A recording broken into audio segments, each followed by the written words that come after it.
ये हल्दी वाले दूध का गिलास मुझे दे दीजिए, मैं वापस लेके जाता हूँ। बेकार में मैंने आके आपको परेशान कर दिया।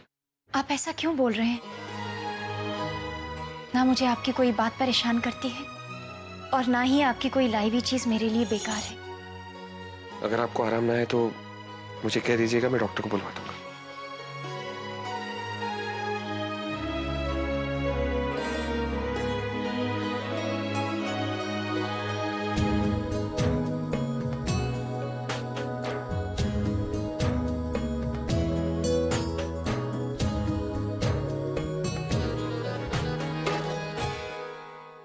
माई जो कह रही है वो बात भी सही है। वो मेरे भले के बारे में ही सोच रही है। देव से शादी हो जाने के बाद मेरी जिंदगी बदल जाएगी और मुझे वो सब मिल जाएगा जो जो मैंने कभी सपने में भी नहीं सोचा था। भैया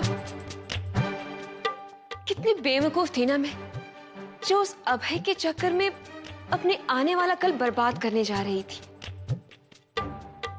भैया अब तो सोचकर भी डर लगता है कि अगर मैं वाकई अभय के चक्कर में आकर उसके साथ चली जाती तो क्या होता मेरा। एक छोटे से घर में गुजारा करना पड़ता। वहां सुखों का तो पता नहीं, लेकिन दुख वहां अनगिनत मिलते। लेकिन अब मुझे एहसास हो चुका है कि मेरी जिंदगी का असली सुख देव से शादी करके राजपुरोहिताइन बनने में है। छुटकी अकल से दुश्मनी छोड़ और उनका इस्तेमाल करना सीख। ये माई तो तोरे कंधे पर बंदूक रखकर अपना निशाना साध रही है। तू तो सिर्फ नामात्र की राजपुरोहिताइन बनेगी, असल में राज तो करेगी वो माई। राज चाहे जो भी करे रज्जन,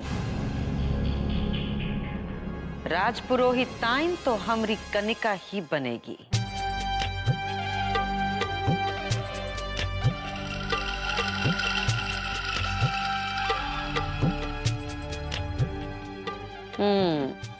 वाह, देव से शादी करे का फैसला करके अपनी जिंदगी का सबसे बढ़िया काम की हो कनिका। हम दामाद बाबू से मिलके आ रहे हैं। वो हमका आश्वासन दिए हैं कि चाहे कुछ भी हो जाए वो तो से शादी करे का फैसला कभी ना ही बदलेंगे।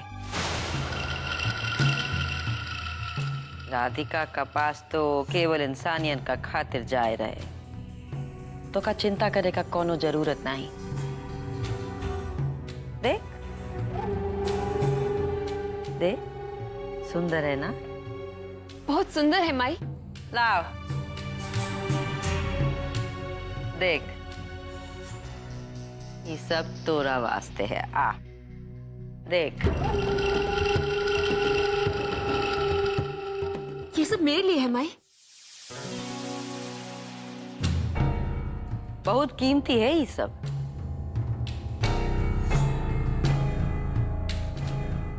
पर तोरा राजपुरोहिताइन बनने का बाद जो तोरा शान और शौकत हुईगा, उसका सामने ये सब का तुलना। देख,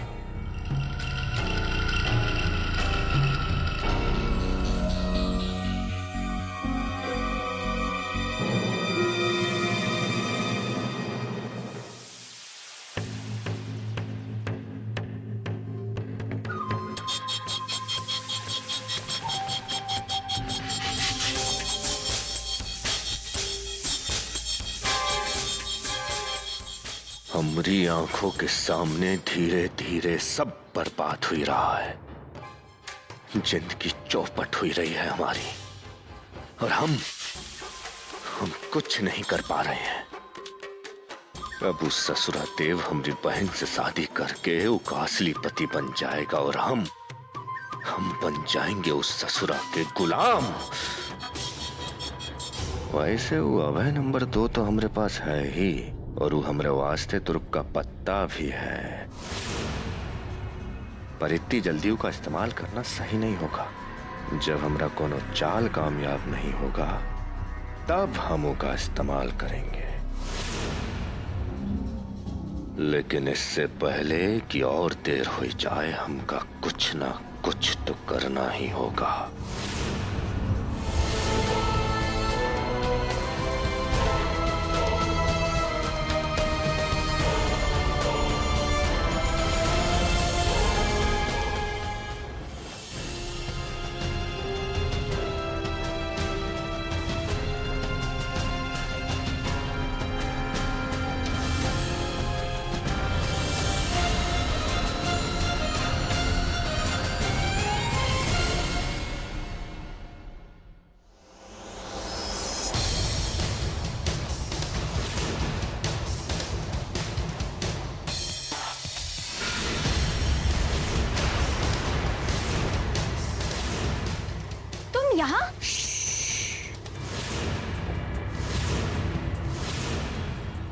तुम्हारी हिम्मत कैसे हुई यहाँ मेरे कमरे में आने की?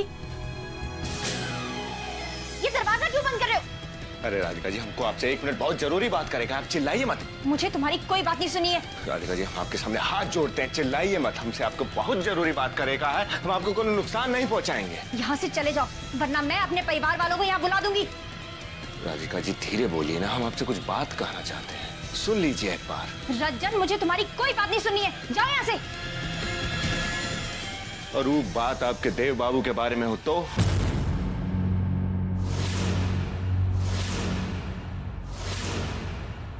उनके बारे में?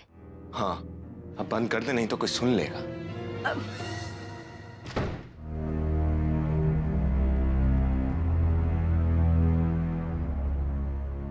अब बैठ जाइए ना बहन जी, आपके पैर में बहुत दर्द है।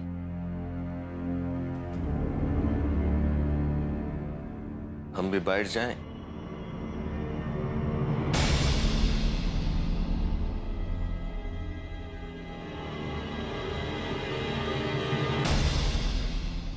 अब कहोगे तुम यहाँ क्यों आए हो?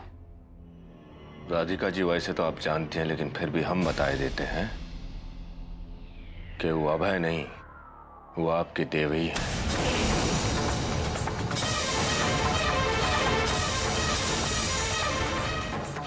ये तुम कैसे? राधिका जी, बेशक उनका याददाश्त चला गया है, पर ये बात कि इससे छुपा हुआ नहीं है कि वो आपसे कितना प्रेम करते हैं। आपके आगे तो उनको और कुछ दिखाई नहीं देता, ना हमारी माई, ना वो कनिका, ना दीपू। और दिखाई देगा भी काहे, ना तो कनिका से उनका शादी हुआ है और ना दीपू उनकी औलाद है।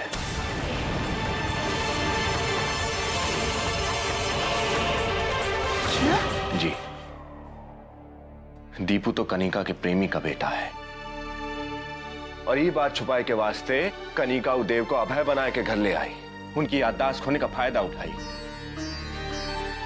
लेकिन जल्द से जल्द अगर आपने कोनो कदम नहीं उठाया तो ये झूठ को सच बनते हुए देर नहीं लगेगी। और इसीलिए हमारी माई उन दोनों का शादी कराना चाहती है। राधिका जी, अपने भगवान का धन्यवाद बाद में कर दीजिएगा, क्योंकि अगर एक बार ही शादी हुई गया तो आपके ये भगवान भी बंधन को झुटला नहीं सकते, और फिर जिंदगी भर तुम्हारे पास पछताने के सिवा और कोई रास्ता नहीं रह जाएगा। ये सब तो ठीक है, लेकिन मुझे तुम ये सब बातें क्यों बता रहे हो?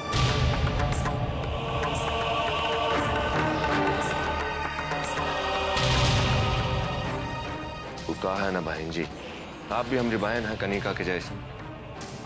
कनिका हमारी बहन है, फिर भी आपके साथ इतना बड़ा अन्याय हमसे देखा नहीं जा रहा है। आखिर आपका कसूर ही क्या है? किस बात के लिए आपको इतना सहना पड़े, बताइए।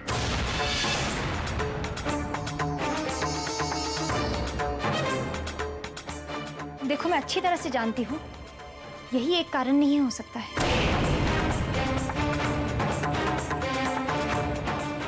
बात क्या है, मुझे सच सच बताओ।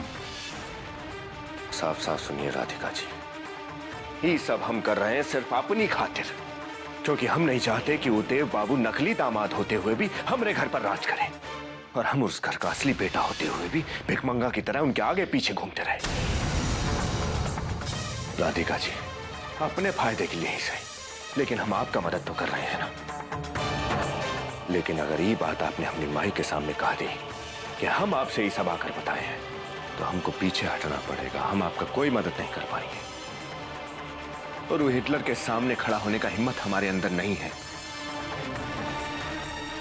राधिका जी, अब आपको ये सोचना है कि आप कैसे जल्द से जल्द देव बाबू की याददाश्त वापस लाओ, और कैसे ये अनर्थ होने से रोको। अब वो कहा है राधिका जी कि ये सबका कोई सबूत तो है नहीं हमारे पास। ये अपने पैर का जरा ख्याल रखिएगा।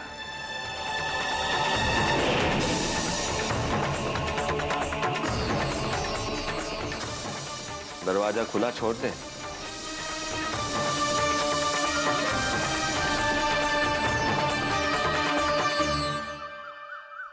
राधिका के मुंह से सारी सच्चाई सुनने के बाद मुझे पूरा विश्वास हो गया है कि इस अख्ती के पावन दिन पर देव और राधिका के जीवन से सारी मुश्किलें दूर हो जाएंगी।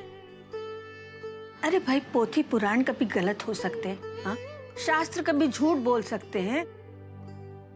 उस कनिका ने भले कितनी भी कोशिश की हो, लेकिन कान्हा की दया से हमारे देव और राधिका के रिश्ते में कोई आंच नहीं आई। अरे उसने तो बड़ी कोशिश की कि हमारे देव को हमसे दूर ले जाए, पर वो खुद भी तो उसके नजदीक नहीं आ सकी। और वो छोटा सा बच्चा दीपू, बड़ा प्यारा है बच्चा। हाँ, लेकिन उसको तो देव ने सिर्फ अपना नाम भर दे रखा है। आखिर हमारी छोटी बहू का विश्वास जीत ही गया माँ जी। अगर उसकी जगह कोई और होता ना, तो वो सब मान लेता जो इस वक्त दिखाई दे रहा है। लेकिन उसने ना तो ये बातें मानी, ना ही कभी हार मानी, क्योंकि उसे हमेशा से यही विश्वास था कि कान्हा उसके साथ कभी कुछ गलत होने दे ही नहीं सकते। और उसके इसी अटूट विश्वास का नतीजा है ना माँ जी, कि आज हम देव को पाने के इतने करीब हैं। अरे बस ये अख्ती का दिन आया और उसके बाद देव भैया और राधिका भौजी का अटूट प्यार जो है वो जन्म जन्मांतर के बंधन में बन जाएगा। पर दादी माँ, देव भैया की तो कुंडली में लिखा हुआ है ना कि उनका एक ही ब्याह हो सकता है। इसका मतलब कि कनिका जी से तो कभी शादी हो ही नहीं सकती थी। हाँ हाँ बिरजू, अब सब अच्छा ही अच्छा होगा। देव और राधिका की जिंदगी में अब खुशियां ही खुशियां होंगी बेटा। हाँ माँ जी, और देखिएगा शादी के दिन ना हम दिल्ली से लेकर के वृंदावन के हाईवे तक हर जगह मिठाई बंटवाएंगे।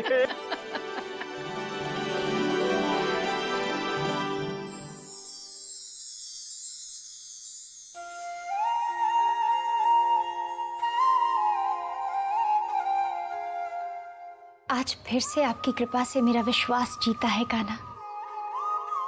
मैं ये जानती थी वो कभी भी दूसरी शादी नहीं करेंगे। वो सिर्फ और सिर्फ मेरे हैं। लेकिन मैं ये बात उन्हें नहीं बताऊंगी कान्हा, क्योंकि माता राम जी और कनिका मेरे सच को फिर से झूठ साबित कर देंगे। आप तो जानते हैं ना कान्हा, वो माता राम जी को अपना भगवान मानते हैं, और मैं नहीं चाहती हूं मेरे इस विश्वास का कोई मजाक उड़ाए।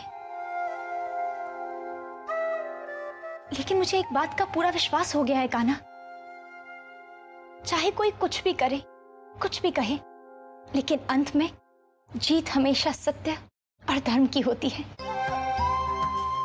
मैं जानती हूं कान्हा, आप कोई ना कोई उपाय जरूर निकालेंगे और मुझे उनसे जरूर मिलवाएंगे कान्हा, जरूर मिलवाएंगे।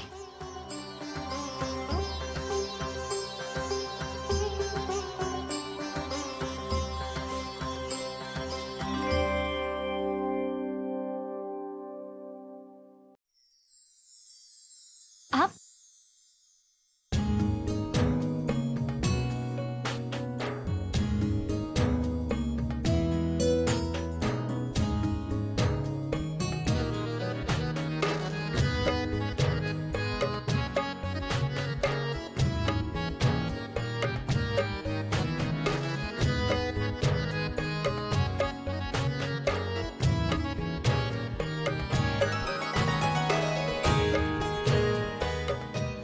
अब आपका पाँव कैसा है? ठीक है।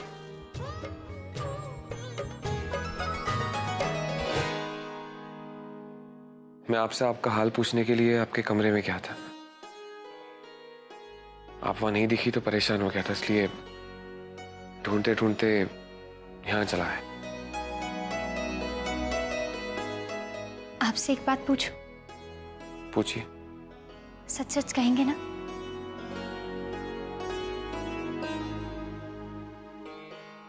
आप आगरा क्यों नहीं गए? नहीं, वो मन ही नहीं किया। आप मेरे कारण नहीं गए ना?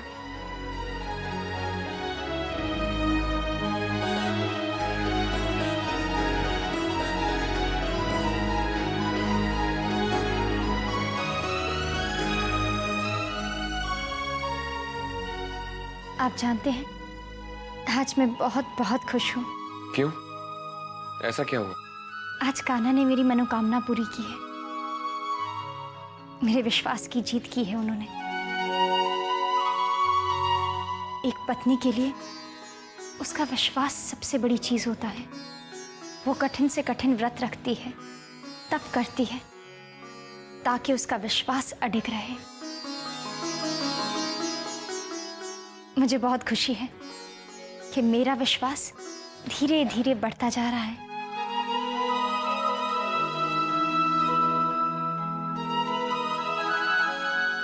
कल हल्दी है और फिर उसके बाद शादी।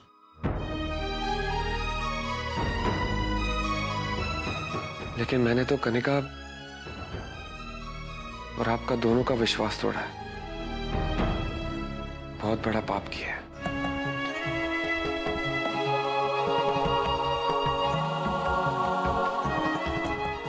लेकिन न जाने आप किस मिट्टी की बनी है। आपने आज तक मुझसे कभी कोई शिकायत नहीं की।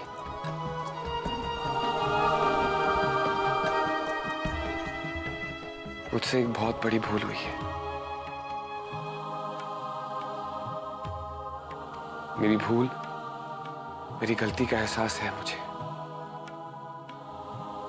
और इस गलती के लिए मैं कभी खुद को माफ नहीं कर पाऊंगा। आप ऐसे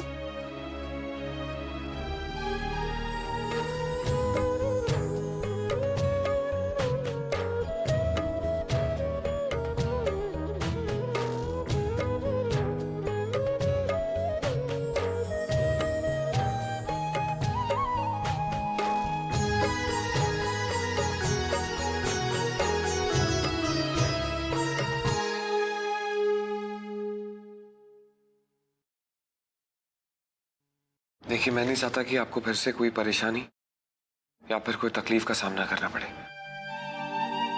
मैं आपसे विनती करता हूं कि अक्ति तिथि को भूल जाइए। ना ही मैं आपको परेशान देख पाऊंगा और ना ही मैं चाहूंगा कि आपका विश्वास टूटे। हो सके तो मुझे माफ कर दीजिएगा।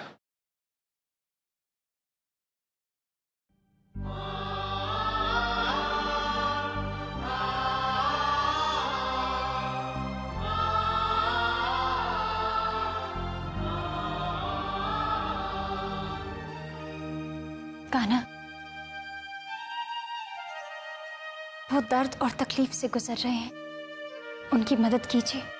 सच्चाई को जितना जल्दी हो सके उनके सामने ले आइए कान्हा, और इस कार्य में आपको मेरी मदद करनी होगी। कृष्णाय गोविंदाय